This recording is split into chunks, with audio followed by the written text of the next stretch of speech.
Hello guys, harvest ako bukas para may pambili ng ulam.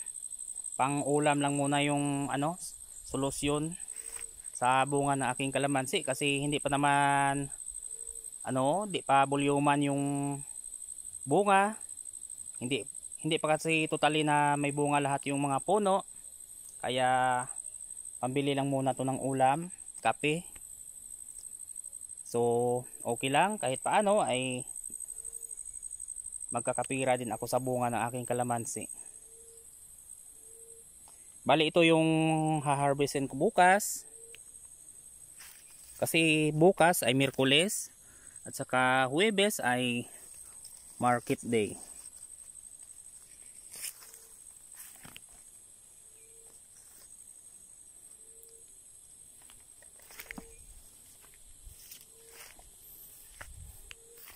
Yung iba ay nahihinog na yung bunga.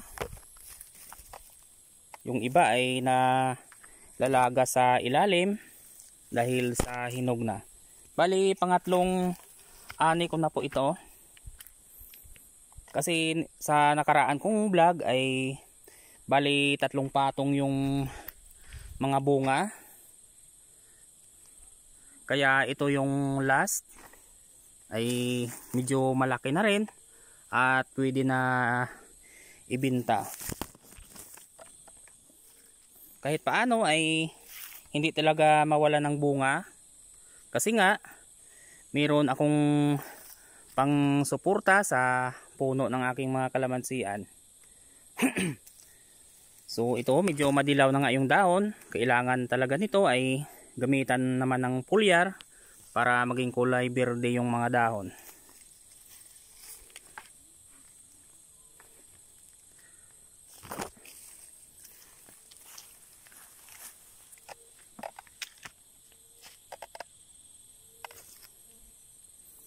Libre na naman yung pambili ko nito ng ulam. Mahirap kasi pag walang mapagkunan ng income. Kaya mas maigi talaga na mayroon tayong sari-saring pananim para kahit paano ay magkaroon tayo ng pera.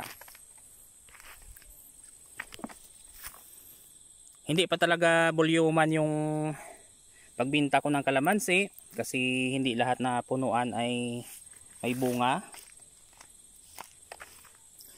Siguro sa susunod ay marami na akong kalamansi na maibinta, yung bulyuman na talaga. Kasi kailangan talaga nito ay bilhan naman ng abono.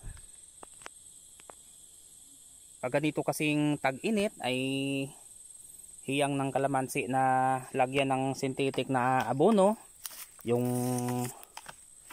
2500 at saka 2100 na fertilizer. Kasi pag urea ay pangit, kumakapal yung dahon ng kalamansi. Mas maigi na lang yung 2100 at saka 2500 na abono. Maganda talaga pag magamitan ng foliar yung kalamansi kasi napakakinis ng mga balat ng bunga.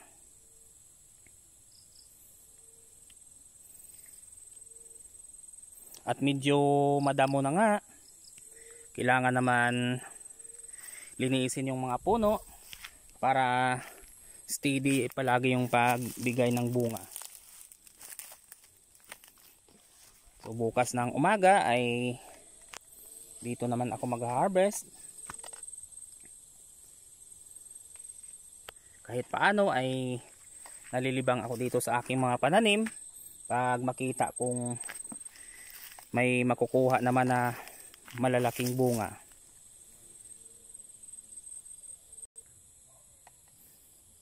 So kung mapapansin nyo, lahat na puno ng aking kalamansi ay mayroon talagang mga organic na nilalagay pang suporta sa mga ugat para may sustainable na makain yung puno ng mga kalamansi.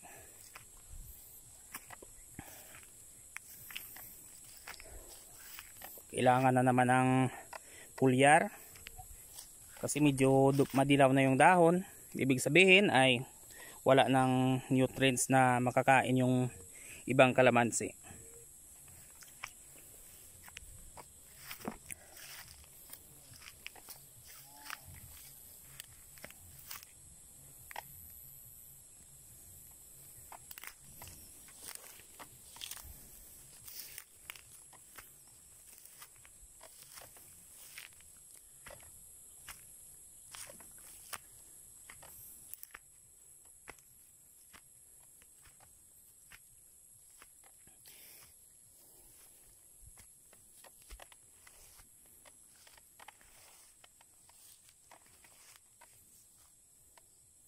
Ito marami ring bunga.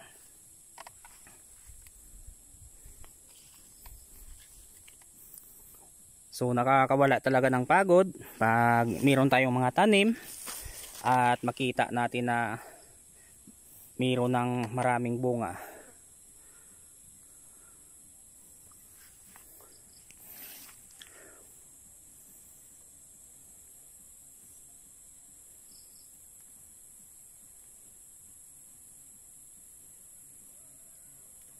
Kung makikita nyo po yung kulay dilaw sa bandang bundok, yan po yung Upland Rice Farm. Yung tanim po niyan ay yung native na palay. Bali Barangay Sipaliw.